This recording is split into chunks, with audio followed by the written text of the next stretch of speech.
ತಿರುಗು ಪೂರ್ತಿ. ಹಲೋ, ನಮಸ್ಕಾರ ಎಲ್ರಿಗೂ. Welcome back to the new vlog guys. Welcome back to the channel. ನಾನು ನಿಮ್ಮ ಪ್ರೀತಿಯ Shweta Seshadri. Welcome back to S3 vlogs.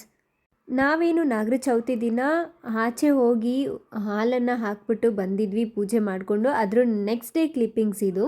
ಮೊದಲನೇ ದಿನ ನಾವು ಆಚೆ ಹೋಗಿ ಪೂಜೆನ ಮಾಡ್ಕೊಬರ್ತೀವಿ. ಅದರ ನೆಕ್ಸ್ಟ್ ಡೇ ಬಂದ್ಬಿಟ್ಟು ನಾವು ಮನೇಲೇನ ಪೂಜೆನ ಮಾಡ್ಕೋತೀವಿ. ಯಾವ ಥರ ಪೂಜೆ ಅಂತ ಹೇಳಿದ್ರೆ, ಬೆಳ್ಳಿ ನಾಗಪ್ಪನ ಮನೆಯಲ್ಲಿ ದೇವ್ರ ಮನೇಲಿ ಇರಿಸಿ ಆ ಬೆಳ್ಳಿ ನಾಗಪ್ಪಂಗೆ ನೀರು ಹಾಲು ಹಾಕಿ ಪೂಜೆ ಮಾಡಿ ಅದಕ್ಕೆ ನೈವೇದ್ಯ ಮಾಡೋದು. ಇದನ್ನು ನಾವು ಪಂಚಮಿ ದಿನ ಮಾಡ್ತೀವಿ. ಮನೇಲೆಲ್ಲ ಪೂಜೆನ ಮುಗಿಸ್ಕೊಂಡು ಮನೆ ಹತ್ರನೇ ಇರೋ ಒಂದು ದೇವಸ್ಥಾನಕ್ಕೆ ಹೋಗ್ಬಿಟ್ಟು ಬರೋಣ ಅಂತ ಹೇಳ್ಬಿಟ್ಟು ನಮ್ಮ ಫ್ಯಾಮಿಲಿಯವರೆಲ್ಲ ಬಂದಿದ್ದೀವಿ. ಅಲ್ಲಿ ನನ್ನ ಕಣ್ಣಿಗೆ ಈ ನಾಗ ಪುಷ್ಪ ಕೂಡ ಕಾಣಿಸ್ಬಿಟ್ಟಿದೆ. ಅದನ್ನು ನೋಡಿದ ತಕ್ಷಣ ಏನೋ ಒಂಥರ ಖುಷಿ ಆಯಿತು. ಯಾಕಂತ ಹೇಳಿದ್ರೆ ಪೂಜೆ ಮಾಡ್ಕೊಂಡು ಹೋಗಿದ್ವಲ್ಲ, ಇದು ಸಡನ್ನಾಗಿ ಒಂಥರ ಈ ಹೂವು ಯಾವುದೂ ಇರಲಿಲ್ಲ, ಅದು ಒಂದೇ ಒಂದು ಸಿಂಗಲ್ ಆಗಿತ್ತಲ್ಲ, ಅದು ನೋಡಿದ ತಕ್ಷಣ ಸ್ವಲ್ಪ ಖುಷಿ ಅಂತ ಅನ್ನಿಸ್ತು. ಈ ಟೆಂಪಲ್ಗೆ ನಾನು ಇದು ಮೊದಲನೇ ಸರಿನೇ ಬರ್ತಾ ಇರೋದು. ಆದರೆ ಇದು ಎಷ್ಟೋ ತುಂಬ ಹಳೇ ವರ್ಷದ ದೇವಸ್ಥಾನ ಅಂತ ಹೇಳ್ತಾ ಇದ್ರು. ನನಗೆ ಇಲ್ಲಿ ನೋಡಿ ಬಂದಿದ್ದ ತಕ್ಷಣ ಒಂಥರ ಮನಸ್ಸಿಗೆ ನೆಮ್ಮದಿ ಅನ್ನಿಸ್ತು. ಅಷ್ಟು ಮುದ್ದಾಗಿತ್ತು ಒಳಗಡೆ ಶಿವಪ್ಪ. ಕೆಲವೊಂದು ದೇವಸ್ಥಾನಗಳಿಗೆ ಹೋದರೆ ಅಲ್ಲಿಂದು ವಾತಾವರಣ ನೋಡಿದ ತಕ್ಷಣ ನಮಗದು ಫೀಲ್ ಆಗುತ್ತೆ. ಹಾಗೆ ನನಗೂ ಕೂಡ ಫೀಲ್ ಆಯ್ತು. ಇಲ್ಲಿ ಒಳಗಡೆ ಬಂದಿದ್ದ ತಕ್ಷಣ ಒಂಥರ ಪಾಸಿಟಿವ್ ಎನರ್ಜಿ, ನಂಗಂತ ತುಂಬ ಪಾಸಿಟಿವ್ ಎನರ್ಜಿ ಇಲ್ಲಿದೆ ಅಂತ ಅನ್ನಿಸ್ತು. ಅದೇ ದೇವಸ್ಥಾನದ ಮೇಲ್ಗಡೆ ಹಳ್ಳಿಕಟ್ಟೆಯಲ್ಲಿ ಎಷ್ಟು ದೊಡ್ಡದಾಗಿರೋ ಮರ ಇದೆ, ಅದ್ರ ಸುತ್ತ ನಾಗಪ್ಪನೆಲ್ಲ ತುಂಬ ಚಂದವಾಗಿ ಇರಿಸಿದ್ರು. ಆಮೇಲೆ ಸಂಜೆ ಮೇಲೆ ಶಾನ್ವಿಕದ್ದು ಬರ್ಡೇ ಇದೆ ನಾಳೆ ಅಂತ ಹೇಳಿಬಿಟ್ಟು ನಾವು ಸ್ವಲ್ಪ ಶಾಪಿಂಗ್ ಮಾಡೋಣ ಅವಳಿಗೆ ಬಟ್ಟೆ ಅಂತ ಹೇಳ್ಬಿಟ್ಟು ಇಲ್ಲೇ ನಿಯರ್ ಬೈ ಇರೋದಕ್ಕೆ ಹೋಗಿದ್ವಿ. ಅಲ್ಲಿಂದ ಬಂದಿದ್ದ ತಕ್ಷಣ ಮತ್ತೆ ಅದೇ ರೂಟೀನ್ ನನ್ನ ಕೆಲಸಗಳೆಲ್ಲ ಸ್ಟಾರ್ಟ್ ಆಯಿತು. ಮತ್ತೆ ನಾಳೆ ಪೂಜೆ ಮಾಡಬೇಕಲ್ವಾ ಅಂತ ಹೇಳಿಬಿಟ್ಟು ಅಡುಗೆ ಮನೆಯನ್ನೆಲ್ಲ ಹಿಂದಿನ ದಿನ ರಾತ್ರಿಯೇ ಕ್ಲೀನ್ ಮಾಡ್ಕೊಂಡು ಇಟ್ಕೊಂಡಿದ್ದೆ. ಯಾಕೆ ಇಲ್ಲೆಲ್ಲ ರಾತ್ರಿನೇ ಕ್ಲೀನ್ ಮಾಡ್ಕೊಂಡು ಇಟ್ಕೊಂಡಿದ್ದೀನಿ ಅಂತ ಹೇಳಿದ್ರೆ, ಎಷ್ಟೇ ಕೆಲಸ ಮಾಡ್ಕೊಂಡಿದ್ರು ರಾತ್ರಿನೇ ಬೆಳಗ್ಗೆ ಅದೇ ಟೈಮ್ ಆಗೇ ಆಗುತ್ತೆ. ಚಿಕ್ಕ ಕೆಲಸಗಳನ್ನೆಲ್ಲ ಇದೇ ಥರ ರಾತ್ರಿ ಮಾಡಿಟ್ಕೊಂಡ್ರೆ ನಂಗೆ ಸ್ವಲ್ಪ ಬೆಳಗ್ಗೆ ಸ್ವಲ್ಪ ಬೇಗ ಹೆಲ್ಪ್ ಆಗುತ್ತೆ. ಬೇರೆದನ್ನೆಲ್ಲ ಮಾಡ್ಕೋಬೋದು ಅಂತ ಹೇಳ್ಬಿಟ್ಟು ಮಾಡ್ಕೊತಾ ಇದ್ದೀನಿ. ಮತ್ತು ಇನ್ನೊಂದು ಅಂತ ಹೇಳಿದ್ರೆ, ಬೆಳಗ್ಗೆ ನಾನು ಮಂಗಳಗೌರಿ ಪೂಜೆ ಮಾಡೋದಕ್ಕೆ ಇಲ್ಲಿ ನಾನು ತಂಬಿಟ್ಟನ್ನ ಮಾಡ್ಕೊಬೇಕಾಗಿತ್ತು ಆರತಿಗೆ. ಸೊ ಅದಕ್ಕೋಸ್ಕರ ನಾನು ಬೇಗ ಎಲ್ಲ ಕ್ಲೀನ್ ಮಾಡ್ಕೊತಾ ಇದ್ದೀನಿ. ಈಗ ತಂಬಿಟ್ಟಿಂದ ಆರತಿ ರೆಡಿ ಮಾಡ್ಕೋಬೇಕಂತ ಹೇಳಿದ್ರೆ ಈ ಮುಸ್ರೆ ಎಲ್ಲ ಇಟ್ಕೊಂಡು ಅಲ್ಲೇ ಊಟ ಮಾಡಿರೋದನ್ನೆಲ್ಲ ಇಟ್ಕೊಂಡೆಲ್ಲ ಮಾಡಬಾರ್ದು. ಸೊ ಹಾಗಾಗಿ ಇದನ್ನೆಲ್ಲ ಒರೆಸಿಟ್ಕೊಂಡು ಅಡುಗೆ ಮನೆಯನ್ನೆಲ್ಲ ಕ್ಲೀನ್ ಮಾಡ್ಕೊಂಡು ಇವಾಗ ನಾನು ಅದನ್ನು ರೆಡಿ ಮಾಡ್ಕೋತಾ ಇದ್ದೀನಿ. ರೆಡಿ ಮಾಡ್ಕೊಳ್ಳೋದು ಹೇಗೆ ಅಂತ ಹೇಳ್ಬಿಟ್ಟು ಕ್ಲಿಪ್ಪಿಂಗ್ಸ್ ತೊಗೊಂಡಿಲ್ಲ. ರೆಡಿ ಆದಮೇಲೆ ಅದು ಈ ಥರ ಕಾಣಿಸುತ್ತೆ. ಅದು ಏನು ಬೆಲ್ಲದ ಪಾಕ ಇರುತ್ತಲ್ಲ, ಆ ಬೆಲ್ಲದ ಪಾಕ ಮಾಡಿಕೊಂಡು ಅಕ್ಕಿ ಹಿಟ್ಟು ಒಳಗಡೆ ಹಾಕಿ ಮಿಕ್ಸ್ ಮಾಡಿಕೊಂಡು ಈ ಉಂಡೆಗಳನ್ನ ಮಾಡ್ಕೊಂಡು ದೀಪ ಮಾಡ್ಕೊಳ್ಳೋದು ತುಂಬ ಸುಲಭವಾಗಿ ಮಾಡ್ಕೋಬೋದು.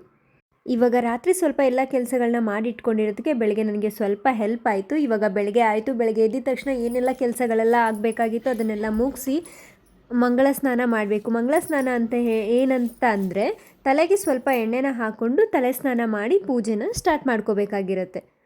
ಇದ್ರದ್ದು ಹಿಂದಿನ ದಿನ ಕೂಡ ನಾನು ತಲೆ ಸ್ನಾನ ಮಾಡ್ಕೊಂಡಿದ್ದೆ. ಯಾಕಂತ ಹೇಳಿದ್ರೆ ತಂಬಿಟ್ಟಿಂದ ಆರತಿ ಎಲ್ಲ ಮಾಡ್ಕೋಬೇಕಾಗಿರುತ್ತಲ್ವ, ಅದಕ್ಕೋಸ್ಕರ. ಈ ಮಂಗಳಗೌರಿ ಪೂಜೆ ಮಾಡ್ಕೋಬೇಕು ಅಂತ ಹೇಳಿದ್ರೆ ಇದು ಶ್ರಾವಣದ ಮೊದಲನೇ ವಾರದಿಂದ ಸ್ಟಾರ್ಟ್ ಆಗುತ್ತೆ. ಮೊದಲನೇ ಮಂಗಳವಾರದಿಂದ 5 ಮಂಗಳವಾರಗಳ ಕಾಲ ಇದು ಪೂಜೆನ ಮಾಡಬೇಕಾಗಿರುತ್ತೆ. ಮೊದಲನೇ ಮಂಗಳವಾರ ಮಾಡಬೇಕಾದ್ರೆ ಸ್ವಲ್ಪ ನಿಧಾನ ಅನಿಸುತ್ತೆ. ಯಾಕಂತ ಹೇಳಿದ್ರೆ ಎಲ್ಲನೂ ಜೋಡಿಸಿಟ್ಕೊಬೇಕಾಗಿರುತ್ತೆ, ಎಲ್ಲನೂ ರೆಡಿ ಮಾಡಿ ಇಟ್ಕೊಬೇಕಾಗಿರುತ್ತೆ. ಹಾಗಾಗಿ ಸ್ವಲ್ಪ ನಿಧಾನ ಅನಿಸುತ್ತೆ. ಆದರೆ 2ನೇ ವಾರ 3ನೇ ವಾರ ಎಲ್ಲ ನಾವು ಫಟಾಫಟ್ ಅಂತ ಬೇಗ ಎಲ್ಲನೂ ಮಾಡ್ಕೋಬೋದು.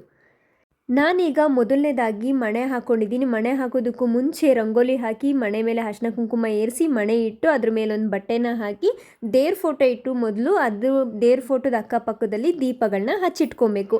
ಹಚ್ಚಿಟ್ಕೊಂಡಾದ್ಮೇಲೆ ಮಿಕ್ಕಿದ ಏನು ಈ ಥರ ಎಲ್ಲ ಪೆಂಡಿಂಗ್ ಇರುತ್ತಲ್ಲ ಅದನ್ನೆಲ್ಲ ಮುಗಿಸ್ಕೋಬೇಕಾಗಿರುತ್ತೆ. ನಾನಿಲ್ಲಿ ಕೈಗೆ ಕಟ್ಟೋದಕ್ಕೆ ದಾರನ ಮಾಡ್ತಾಯಿದ್ದೀನಿ. ಒಂದು ನಮಗೆ ಮಾಡ್ಕೋಬೇಕು, ಇನ್ನೊಂದು ಮಂಗಳಗೌರಿಗೆ ಮಾಡಬೇಕಾದ್ರೆ 16 ಗಂಟುಗಳನ್ನ ಮಂಗಳಗೌರಿಗೆ ಹಾಕಬೇಕು. ನಾವು ಕೈಗೆ ಕಟ್ಕೊಳ್ಳೋದಕ್ಕೆ 5 ಗಂಟುಗಳನ್ನ ಹಾಕಬೇಕಾಗಿರುತ್ತೆ.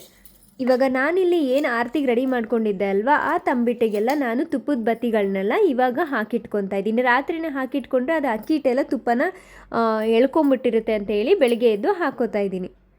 ಇನ್ನು ದೇವ್ರಿಗೆ ನೈವೇದ್ಯಕ್ಕೆ ಏನೇನು ಕೊಡಬೇಕು ಅಂತ ಹೇಳಿದ್ರೆ, ಒಂದು ತಟ್ಟೆಯಲ್ಲಿ ವಿಳೆದೆಲೆ, ಅಡಿಕೆ, ಅರಿಶಿನ, ಕುಂಕುಮ, ದಕ್ಷಿಣೆ, ಬಾಳೆಹಣ್ಣು, ಯಾವ್ದು ಹಣ್ಣು ಸಿಗುತ್ತೋ ಹಣ್ಣನ್ನಿಡ್ಬೋದು, ಬ್ಲೌಸ್ ಪೀಸು, ಬಳೆ, ಹಾಲು, ಸಕ್ಕರೆ ಈ ಥರದ್ದನ್ನೆಲ್ಲ ಒಂದು ತಟ್ಟೆಯಲ್ಲಿ ಜೋಡಿಸಿಟ್ಕೊಂಡು ನೈವೇದ್ಯಕ್ಕೆ ರೆಡಿ ಮಾಡ್ಕೋಬೇಕು.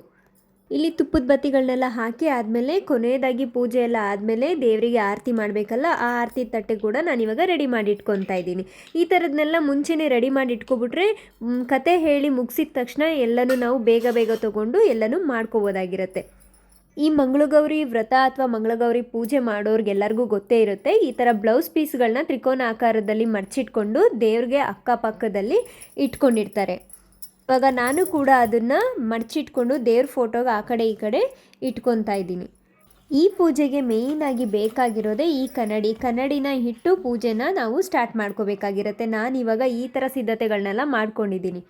ಈ ಪೂಜೆನ ಯಾವುದಕ್ಕೋಸ್ಕರ ಮಾಡ್ತಾರೆ, ಯಾವ ಉದ್ದೇಶಕ್ಕೋಸ್ಕರ ಮಾಡ್ತಾರೆ ಅಂತ ತುಂಬ ಜನಕ್ಕೆ ಗೊತ್ತಿದೆ, ಆದರೆ ಸ್ವಲ್ಪ ಜನಕ್ಕೆ ಗೊತ್ತಿರೋದಿಲ್ಲ. ಈ ಪೂಜೆನ ಯಾಕೆ ಮಾಡ್ತಾರೆ ಅಂತ ಹೇಳಿದ್ರೆ, ಗಂಡನ ಆರೋಗ್ಯ ಆಯುಷು ಚೆನ್ನಾಗಿರಲಿ ಅಂತ ಹೇಳ್ಬಿಟ್ಟು ಹೆಣ್ಮಕ್ಳು ಶ್ರಾವಣ ಮಾಸದ ಮೊದಲನೇ ಮಂಗಳವಾರದಿಂದ 5 ಮಂಗಳವಾರಗಳ ಕಾಲ ಈ ಪೂಜೆನ ಮಾಡ್ಕೊತಾ ಬರ್ತಾರೆ. ಇನ್ನು ಇದನ್ನು ಕತೆ ರೂಪದಲ್ಲಿ ಹೇಳಬೇಕು ಅಂತ ಹೇಳಿದ್ರೆ, ಅರ್ಧ ಆಯುಷ್ಯ ಇರೋ ಗಂಡನ್ನ ಒಂದು ಹೆಣ್ಣಿಗೆ ಮದುವೆನ ಮಾಡಿಕೊಟ್ಟಿರ್ತಾರೆ. ಆ ಹೆಣ್ಣು ಅಮ್ಮನ ಮನೇಲಿ ಇದ್ದಾಗಿಂದ ಈ ಮಂಗಳಗೌರಿ ವ್ರತ ಏನಿದೆ, ಪೂಜೆ ಏನಿದೆ ಅದನ್ನು ಮಾಡ್ಕೊತ ಬಂದಿರ್ತಾರೆ. ಅವ್ರಿಗೆ ಮದುವೆ ಆಗೋ ಟೈಮಲ್ಲಿ ಈ ಗಂಡನಿಗೆ ಅರ್ಧ ಆಯುಷ್ ಇದೆ ಅಂತ ಗೊತ್ತಿರೋದಿಲ್ಲ. ಅರ್ಧ ಆಯುಷ್ ಅಂತ ಹೇಳಿದ್ರೆ ಬರೀ 16 ವರ್ಷ ಅಷ್ಟೇ. ಈ ಹೆಣ್ಣಿಗೆ ಮದುವೆ ಆದಮೇಲೆ ಗೊತ್ತಾಗುತ್ತೆ ಗಂಡನ ಆಯುಷು ಇಷ್ಟೇ ಇರೋದು ಅಂತ ಹೇಳಿ. ಆ ಹೆಣ್ಣು ಏನು ಮಾಡ್ತಾರೆ, ಆವಾಗ ಮದುವೆ ಆದಮೇಲೆ ಒಂದು ಶ್ರಾವಣ ಬಂದಾಗ ಅವರು ಮಂಗಳಗೌರಿ ಪೂಜೆನ ಮಾಡೋದಕ್ಕೆ ಶುರು ಮಾಡ್ತಾರೆ. ಆಗ ಮಂಗಳಗೌರಿ ಪೂಜೆನೇ ಮಾಡ್ತಾ ಮಾಡ್ತಾ ಅವ್ರಿಗೆ ಏನಾಗುತ್ತೆ, ಆಯುಷು ಜಾಸ್ತಿ ಆಗುತ್ತೆ ಅಂತ ಹೇಳಿ. ಈ ಕಥೆನ ಈ ವಿಡಿಯೋದಲ್ಲಿ ಹೇಳೋಕ್ಕೆ ಕಮ್ಮಿ ಆಗುತ್ತೆ, ನೀವು ಹೋಗ್ಬಿಟ್ಟು ಚೆಕ್ ಮಾಡ್ಬೋದು. ಯೂಟ್ಯೂಬಲ್ಲಿ ತುಂಬ ಚೆನ್ನಾಗಿ ಹೇಳಿದ್ದಾರೆ. ಗೊತ್ತಿಲ್ಲದಲ್ಲೇ ಇರೋರು ಒಂದ್ಸರಿ ಸರ್ಚ್ ಮಾಡಿ ನೋಡಿ, ಪೂರ್ತಿಯಾಗಿ ಕಥೆನ ಕೇಳಿ. ಕತೆ ತುಂಬ ಚೆನ್ನಾಗಿದೆ.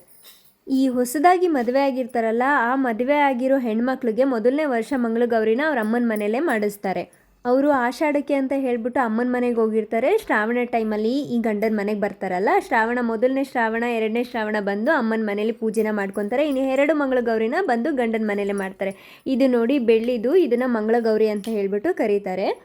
ಇದನ್ನು ನಾನು ಎಲೆ ಮೇಲೆ ಅದನ್ನು ಇಟ್ಟು ಒಂದು ಅರ್ಶಿನ ಗೌರಿನ ಮಾಡಿಕೊಂಡು ಪಕ್ಕದಲ್ಲಿ ಇಟ್ಕೊಂಡಿದ್ದೀನಿ. ಎಷ್ಟೊಂದು ಜನದ ಮನೇಲಿ 8 ವಿಳೆದೆಲೆನ ಇಡ್ತಾರೆ, ಇನ್ನೂ ಎಷ್ಟೊಂದು ಜನದ ಮನೇಲಿ 16 ವಿಳೆದೆಲೆನ ಇಡ್ತಾರೆ. ನೀವು ಎಷ್ಟು ಎಲೆನ ಇಟ್ಟು ಪೂಜೆ ಮಾಡ್ತೀರಾ ಅಂತ ಹೇಳ್ಬಿಟ್ಟು ಕಮೆಂಟ್ ಮಾಡಿ.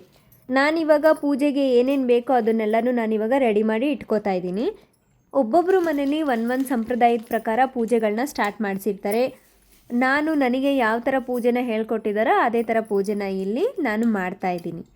ನಾನಿಲ್ಲಿ ಈ ಅರ್ಧ ಕೊಬ್ಬರಿ ಬಟ್ಲಿಗೆ 16 ಅಡಿಕೆನ ಹಾಕ್ತಾಯಿದ್ದೀನಿ. ಅಡಿಕೆ ಯಾವ ಥರ ಇದೆ ಅಂತ ನೋಡ್ಬೋದು ನೀವು. ಬಟ್ಲು ಅಡಿಕೆನ ಹಾಕೋಬೇಕು. ನಾನಿಲ್ಲಿ 16 ಬಟ್ಲು ಅಡಿಕೆಗಳನ್ನ ಈ ಕೊಬ್ಬರಿ ಬಟ್ಲು ಒಳಗಡೆ ಹಾಕೋತಾ ಇದ್ದೀನಿ.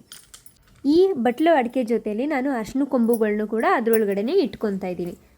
ಇದೆಲ್ಲ ಆದಮೇಲೆ ನಮಗೆ ಗಣೇಶ ಇಲ್ದಲೇ ಪೂಜೆನೇ ಸ್ಟಾರ್ಟ್ ಆಗೋದಿಲ್ಲ. ಅದಕ್ಕೋಸ್ಕರ ನಾನಿವಾಗ ಇಲ್ಲಿ ಒಂದು ಚಿಕ್ಕದಾಗಿರೋ ಬೆಳ್ಳಿ ಗಣೇಶನ ನಾನು ಇಲ್ಲಿ ಕೂರಿಸ್ಕೊತಾ ಇದ್ದೀನಿ. ಈಗ ಗಣೇಶನಿಗೆ ಪೂಜೆನ ಮೊದಲು ಮಾಡಬೇಕಾಗಿರುತ್ತೆ.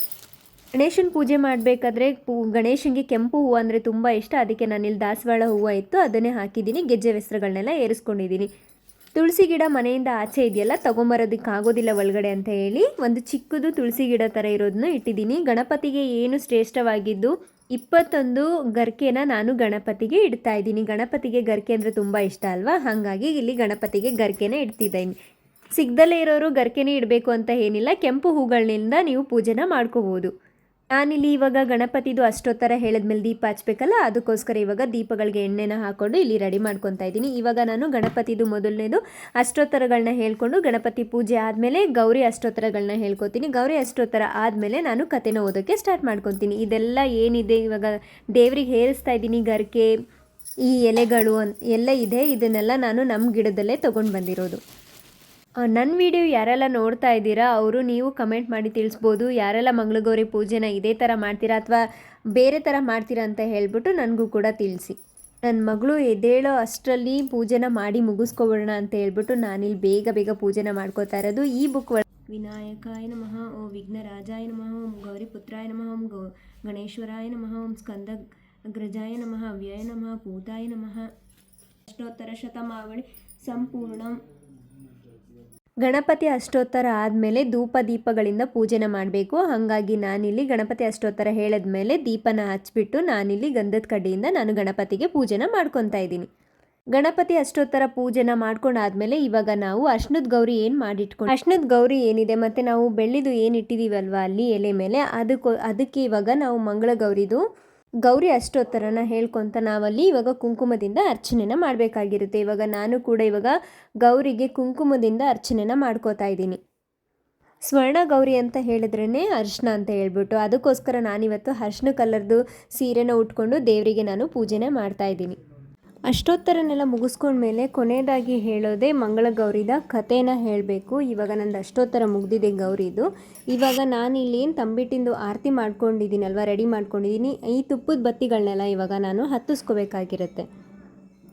ಈ ಥರ ಒಂದೊಂದೇ ತುಪ್ಪದ ಬತ್ತಿಗಳನ್ನೆಲ್ಲ ಹಚ್ಕೋಬೇಕಾಗಿರುತ್ತೆ. ಇಲ್ಲಿ 16 ದೀಪಗಳಿದೆ ತಂಬಿಟ್ಟಿಂದು, 16 ತುಪ್ಪದ ದೀಪ ಇದ್ರ ಒಳಗಡೆ ಇರೋದು. ಇದನ್ನೆಲ್ಲ ಹಚ್ಕೊಂಡ್ಮೇಲೆ ನಾವೇನು ಮಾಡ್ತೀವಿ, ಒಂದು ಮಗ್ಚೋಕಾಯಿ ಬರುತ್ತಲ್ವ, ದೋಸೆದು ಚಪಾತಿದು ಯಾವುದಾದ್ರೂ ಇರುತ್ತಲ್ಲ, ಆ ಮಗ್ಚೋಕಾಯಿಗೆ ಸ್ವಲ್ಪ ತುಪ್ಪನ ಸವರಿ ಇಟ್ಕೊಂಡಿರಬೇಕು. ನಾವಿವಾಗ ಮಂಗಳಗೌರಿನ ಕತೆ ಓದ್ಕೊತ ಆ ಮಗ್ಚೋಕಾಯಿ ಏನಿರುತ್ತೆ ಅಲ್ವ, ಆ ಮಗ್ಚೋಕಾಯಿನ ಈ ಆರತಿ ಏನಿರುತ್ತಲ್ಲ ಆರತಿಗೆ ಹಿಡ್ದಿಟ್ಕೊಂಡಿರಬೇಕು. ಮೊದಲು ಇದು ಹಚ್ಚಿದ ಮೇಲೆ ಮೊದಲು ಒಂದು ಸರಿ ದೇವರಿಗೆ ಆರತಿನ ಮಾಡಬೇಕು. ಇದೇ ತಂಬಿಟ್ಟು ಆರತಿನ ಮಾಡಿ ಆದಮೇಲೆ ಕತೆ ಓದ್ಕೋಬೇಕಾದ್ರೆ ಮಗ್ಚೋಕಾಯಿನ ಇಲ್ಲಿ ಏನಿರುತ್ತಲ್ಲ ಈ ಥರ ಮೇಲ್ಗಡೆ ಈ ಥರ ಹಿಡ್ಕೊತ ಹೋಗಬೇಕು. ಏನಿಲ್ಲ ಅಂದರೂ ಇದು ಸುಮಾರು 2 ರಿಂದ 3 ಪೇಜು ಕತೆ ಇರುತ್ತೆ. ಈ ಕತೆ ಓದ್ಕೋಬೇಕಾದ್ರೆ ಪೂರ್ತಿಯಾಗಿ ಈ ಥರ ತಂಬಿಟ್ಟಿಂದ ಆರತಿ ಮೇಲ್ಗಡೆ ಈ ಥರ ಮಗ್ಚೋಕಾಯಿನ ಹಿಡ್ಕೊಂಡಿದ್ರೆ ಅದು ಪೂರ್ತಿಯಾಗಿ ಉರಿತಾ ಅದು ತುಪ್ಪದ ಬತ್ತಿ ಆಗಿರೋದ್ರಿಂದ ಅದರಲ್ಲಿ ಪೂರ್ತಿ ಕಪ್ಪಿನ ಅಂಶ ಕೂತ್ಕೊಂಡಿರುತ್ತೆ. ಇದನ್ನು ಏನು ಮಾಡ್ತಾರೆ, ಇದನ್ನು ಕಣ್ಣಿಗೆ ಇಟ್ಕೋಬೇಕು. ಹೆಣ್ಮಕ್ಳು ಪೂಜೆ ಮಾಡಿರೋ ಹೆಣ್ಮಕ್ಳು ಇದನ್ನು ಕಣ್ಣಿಗೆ ಇಟ್ಕೋಬೇಕು. ಮತ್ತು ಯಾರಿಗೆ ನಾವು ಕುಂಕುಮಕ್ಕೆ ಕರಿತೀವಲ್ವ ಮನೆಗೆ, ಅವ್ರಿಗೂ ಕೂಡ ಇದನ್ನು ಕೊಡಬೇಕು. ಇವತ್ತಿನ ದಿನ ಶ್ರೇಷ್ಠ ಅಂತ ಹೇಳಿದ್ರೆ ಇದೇ ಕಪ್ ಮಾಡೋದು ಅಂತ ಹೇಳ್ತಾರೆ. ಈ ನಂದು ಅರ್ಧ ಕತೆ ಓದಬೇಕಾದ್ರೇ ನನ್ನ ಮಗಳು ಎದ್ಬಿಟ್ಟು ಕೆಳಗಡೆ ಬಂದಿದ್ಲು, ಹಠ ಮಾಡ್ತಿದ್ಲು, ನಾನು ಪೂಜೆ ಮಾಡ್ತೀನಿ ಅಂತ ಹೇಳ್ಬಿಟ್ಟು. ಅವರಪ್ಪ ಅಮ್ಮ ಮುಗಿಸ್ಲಿ, ಅದಾದಮೇಲೆ ನೀನು ಜೊತೇಲಿ ಹೋಗು ಪೂಜೆ ಮಾಡುವಂತೆ ಅಂತ ಹೇಳಿದ ತಕ್ಷಣವೇ ಅವಳು ಅವ್ರ ಅಪ್ಪನಿಗೆ ಇಟ್ಕೊಂಡಿದ್ಲು, ನನಗೆ ಮೊದಲು ಸ್ನಾನ ಮಾಡಿಸು, ನಾನು ಪೂಜೆ ಮಾಡಬೇಕಂತ ಹೇಳ್ಬಿಟ್ಟು. ಅವಳು ಬೇಗ ಹೋಗಿ ಸ್ನಾನ ಮಾಡ್ಕೊಂಬಂದಿದ್ದಾಳೆ. ನಾನು ಇವಾಗ ಏನು ಈ ಕತೆ ಮುಗಿಸೋ ಅಷ್ಟರಲ್ಲಿ ಅವಳು ಬಂದಳು. ಅದಾದಮೇಲೆ ನಾವಿಬ್ಬರು ಸೇರಿಕೊಂಡು ದೇವರಿಗೆ ಆರತಿನ ಮಾಡಿರ್ತೀವಿ.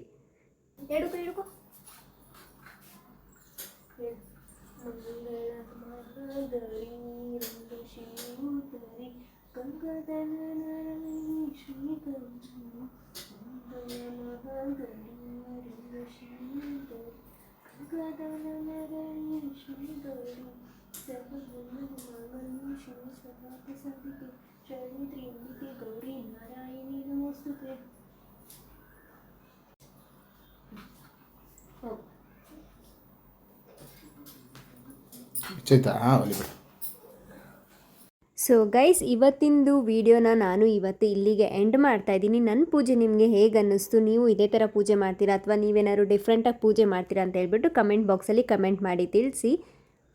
Thank you for watching. Video ನೋಡಿದ್ಮೇಲೆ ಎಲ್ಲರೂ ಲೈಕ್ ಮಾಡಿ, ಕಮೆಂಟ್ ಮಾಡಿ ಹೇಗೆ ಅನ್ನಿಸ್ತು ಅಂತ ಹೇಳ್ಬಿಟ್ಟು ಖಂಡಿತ ಕಮೆಂಟ್ ಮಾಡಿ ತಿಳಿಸಿ. ಹಾಗೆ ನನ್ನ ಚಾನಲ್ನ ಸಬ್ಸ್ಕ್ರೈಬ್ ಮಾಡ್ಕೊಳ್ಳೋದನ್ನ ಮರಿಬೇಡಿ. ಹೀಗೆ ದಿನ ಹೊಸ ವೀಡಿಯೋಗಳ ಜೊತೆ ನಾನು ನಿಮ್ಮ ಜೊತೆ ಬರ್ತೀನಿ ಅಂತ ಹೇಳ್ತಾ ಈ ವಿಡಿಯೋನ ಇಲ್ಲಿಗೆ ಎಂಡ್ ಮಾಡ್ತಿದ್ದೀನಿ. Thank you so much. And ಇದೇ ದಿನ ನನ್ನ ಮಗಳು ತಿರುಪತಿಗೆ ಹೊರಟಿದ್ದಾಳೆ ಅವ್ರ ಅಜ್ಜಿ ತಾತ ಅವ್ರ ದೊಡ್ಡಪ್ಪನ ಜೊತೆಲಿ. ಅವ್ರನ್ನ ಕಳಿಸ್ಕೊಟ್ಟು ಆದಮೇಲೆ ಸ್ವಲ್ಪ ಹೊತ್ತಾದಮೇಲೆ ನಾನು ತಿಂಡಿನ ಮುಗಿಸ್ಕೊಂಡೆ. ನಮ್ಮ ಮನೇಲಿ ಪೂಜೆ ಇವಾಗ ಈ ಥರ ನಡೆದಿದೆ. So C in the next vlog guys, support ಮಾಡಿ.